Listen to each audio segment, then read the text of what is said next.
This is the facelifted 2025 Porsche Taycan Sport Turismo. This is probably going to be the fastest electric car and the most powerful electric car I've ever driven. Here are some few facts about this car. It has 2 electric motors and combined they make 544 horsepower. But on boost mode, you get 598 horsepower and 710 Newton meters of torque. In terms of battery, this car is equipped with a 98 kilowatt hour battery capacity, and it charges at a fast charging speed of 320 kilowatts.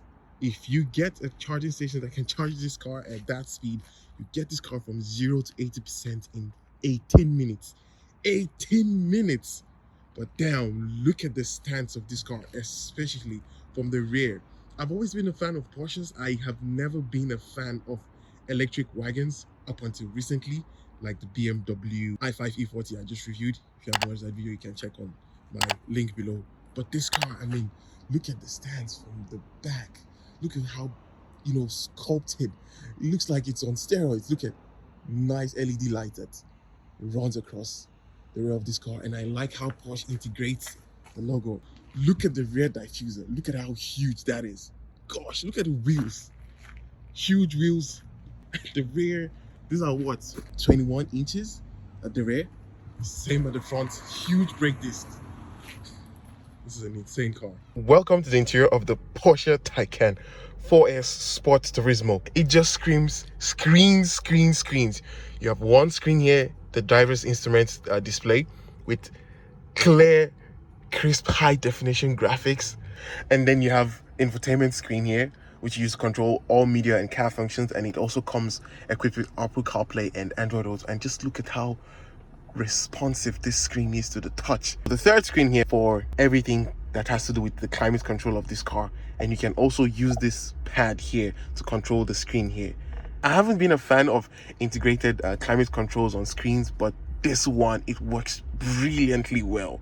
You also have a passenger screen, and the passenger can control most of the car's function, from navigation, radio function, calling functions. Like, the passenger can see as much information as the driver can see. That's a dope screen. This is the first time I'm driving an electric Porsche. This is the Porsche Taycan 4S Sports Turismo. And this car is just insane. Like, the power this car makes. 544 horsepower from a dual electric motor setup. On boost mode, you get 598 horsepower from this car. And Jesus Christ. Yo! This car flies. Whoa! There are controls on the steering that I can use to change the driving modes.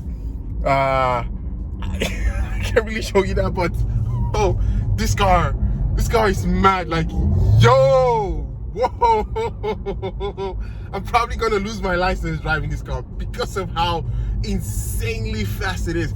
I have never driven an electric car that, well, it's a Porsche, and Porsches drive Look, the handling of this car, the balance, the feedback from the steering is out of this world for a wagon car.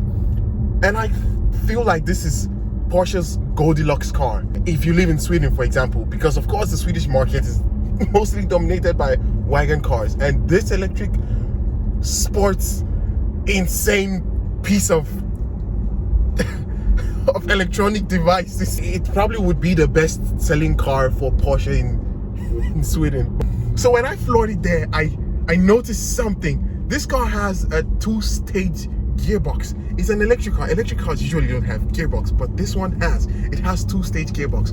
It has this gearbox with 2 speeds because the first speed is for instant acceleration. Yes. Mad instant acceleration. And the second stage of the gearbox is for highway efficiency. That is insane.